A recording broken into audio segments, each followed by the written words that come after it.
नमस्कार दोस्तों, मैं अभिषेक चित्रांशी। स्वागत है आप सभी का मेधावी पे। दोस्तों, हमने अभी तक जो है कि बुद्धिज़्म को ढंग से सारे टॉपिक्स को एक उसके हमने कवर कर रखे हैं। आज हमने जो है कि जो हमें पढ़ना है वो हम पढ़ रहे हैं जैनिज़्म में। हालांकि हमने इसकी डिटेल वीडियो पहले देख रखी है, पर आज हम जैनिज़्म के कुछ उप संप्रदायों के बारे में देखेंगे और ऐसे कुछ अनहिडन फैक्ट्स जो कि आपके सामने होने ही चाहिए थे पर आपके सामने नहीं है, या आपके एग्जामिनेशन में कुछ क्वेश्चन आए थे उनसे संबंधित इसे और डिटेल करके मैं आपको बता रहा हूँ।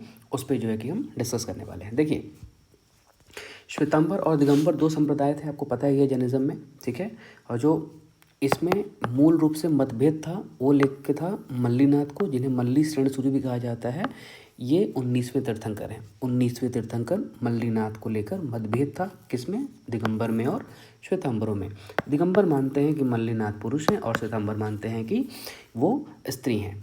लेकिन इन दोनों में एक बात पे जो है कि मत है। एक बात पे यह है कि एक मत है कि जो उमा स्वामी या उमा स्वाति ने जो ग्रंथ लिखा तत्वार्था दिगम सूत्र, इम्पॉर्टेंट है, पूछा गया है, ठीक है।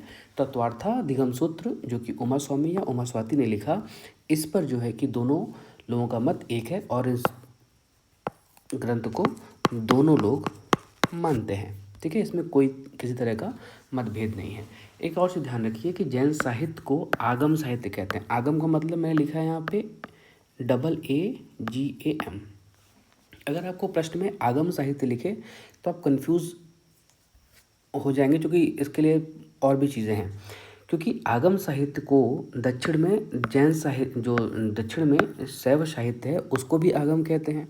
तो अब अगर आप ध्यान देखें, अगर उसमें जैन साहित्य का नाम देकर पूछा जाएगा तो आप आगम को जो है कि जैन साहित्य की ओर से लिखेंगे।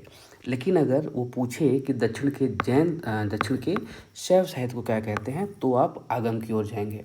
आप हिंदी और इंग्लिश दोनों को, ठीक है, आप ठीक से पढ़ के तब आगे बढ़ेंगे तो आपका प्रश्न गलत होने की संभावना बहुत न्यून हो जाएगी।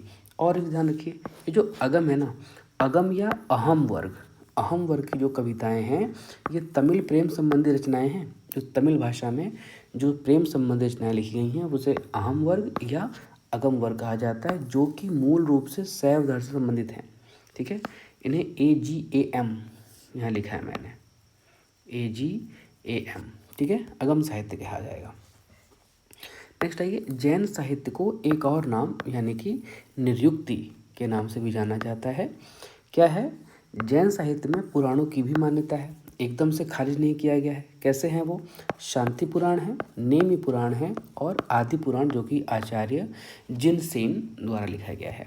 महावीर स्वामी के जो उपदेश हैं उन्होंने क्या किए? अर्धमागधी भाषा में दिए। क्यों दिए? क्योंकि अर्धमागधी भाषा को सौर सैनी वाले भी समझ रहे थे और मागधी वाले भी समझ रहे थे, दोनों की समझ में आ पाए, इसलिए महावीर स्वामी ने अपने उपदेश की जो भाषा चुनी वो अर्धमागधी। प्रश्न बनेगा कि महावीर स्वामी ने अपनी उपदेश की भाषा क्या रखी, तो वो उत्तर होगा अर्धमागधी। कारण पूछेगा तो बस वही है कि इसको सौर सैनी और मागधी भाषा जानने वाले दोनों की बात ये समझ में आ जाए। अब देखिए, जैनों में भी उप संप्रदाय बने। मैंने आपको बुद्धिज़्म में बहुत सारे उप संप्रदाय के बारे में बताया था, आज हम जैनों के उप संप्रदाय के बारे में पढ़ेंगे। तो श्वेतांबर परंपरा में जो पुजेरा हैं वो मूर्ति पूजक हैं, मंदिर मार्गी हैं और डेरावासी संप्रदाय, ये इसके उप संप्रदाय हैं, ठीक है। एक और चीज़ समझिए आप, श्वेतांबर परंपरा में दूढ़िया, ठीक है, दूढ़िया या बिस्तोला, जिसे स्थानकवासी कहते हैं। आपको अगर ध्यान हो, आपने पेपर दिया हो, तो UPSC में यह प्रश्न पूछा गया था कि क्या करते हैं जो स्थानकवासी हैं, इन्हें दूढ़िया या बिस्तोला भी कहते हैं। चूँकि स्थानकवासी के नाम से प्रश्न UPSC में पूछ लिया था, तो अपने आप में ये जो है कि महत्वपूर्ण हो जाता है। ध्यान रखने वाली बात है कि स्थानकवासी मूर्ति पूजा नहीं करते हैं और इन सभी को क्या बोलते हैं? साधु मार्गी बोलते हैं, ठीक है। नेक्स्ट आइए, 18वीं शताब्दी में मिक्खन महाराज ने तेरापंथी संप्रदाय चलाया। तेरापंथी संप्रदाय चलाया जो कि राजस्थान में मूल रूप से सक्रिय है। और तेरापंथी संप्रदाय के साथ साथ जो तेरापंथी नृत्य, यानी कि ये एक डांस का भी फॉर्म है, ये आपके उत्तर प्रदेश PCF से पूछा गया था, तो अपने आप महत्वपूर्ण हो जाता है, ठीक है, ध्यान रखिएगा। हालांकि ये राजस्थान में भी किया जाता है। नेक्स्ट आइए, जो दिगंबर उप संप्रदाय हैं वो कौन कौन से हैं। दिगंबर उप संप्रदाय में जो सबसे महत्वपूर्ण है वो है 20-पंथी संप्रदाय, जो कि भैरव या क्षेत्रपाल के रूप में मूर्ति पूजा करते हैं। अब देखिए, मूर्ति पूजा हो रहा है नहीं हो रहा है इससे मतलब नहीं है। बुद्धिज़्म में बुद्ध ने कभी नहीं कहा कि आप मूर्ति पूजा करिए, पर कुछ लोग जो है कि बुद्ध को भी देव मानकर या भगवान मानकर पूजा करते थे। तो इसमें आपको कंफ्यूज नहीं होना है। अभी हम जो है कि जैन के बारे में बात कर रहे हैं, जैनिज़्म, ठीक है। तो जैनिज़्म में जो 20-पंथी है वो भैरव या क्षेत्रपाल के रूप में इसकी मूर्ति पूजा करते थे। जैन तीर्थंकरों की भी मूर्ति पूजा किया गया है इसमें, ध्यान रखिएगा। जो 20-पंथी संप्रदाय हैं वो जैन तीर्थंकर जो हुए उनकी मूर्तियों को बनाकर उसका पूजा या उसकी उपासना किया करते थे।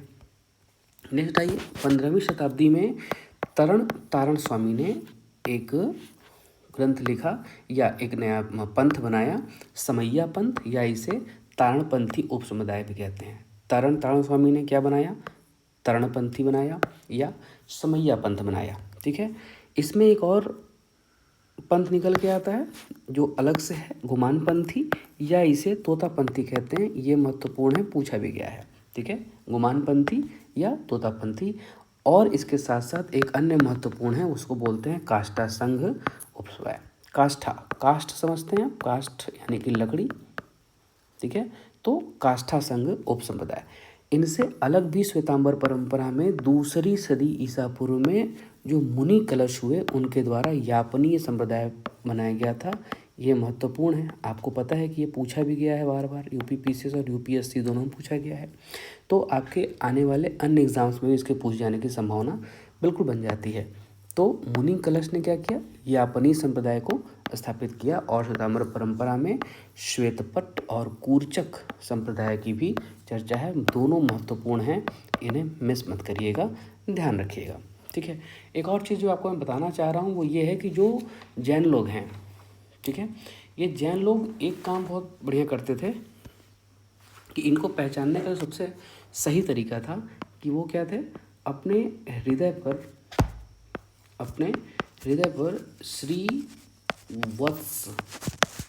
श्रीवत्स का मांगलिक चिन्ह धारण करते थे, ठीक है।